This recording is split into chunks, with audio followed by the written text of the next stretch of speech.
Mainit na sinalubong ng lungsod ng Alaminos ang pagdating ng luxury cruise ship na MS Island Sky sa 100 Island National Park na may sakay na 97 Dayuhang turista. Layunin ng kanilang pagbisita na masilayan ang likas na kagandahan ng isa sa mga ipinagmamalaking destinasyon ng Pangasinan.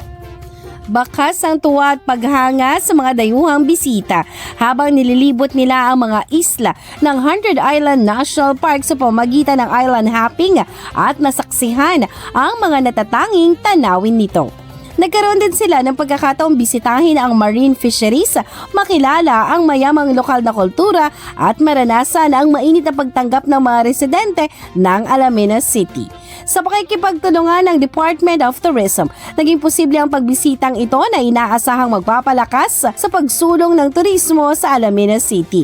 Inaasahan din na higit nitong maipapakilala ang 100 Island National Park sa mga dayuhang turista at makapagbibigay ng mas maraming oportunidad na magpapasigla sa lokal na ekonomiya ng lungsod. At iyan ang ating good news for today. Ako si Idol Tita Ronnie Tataka, IFM.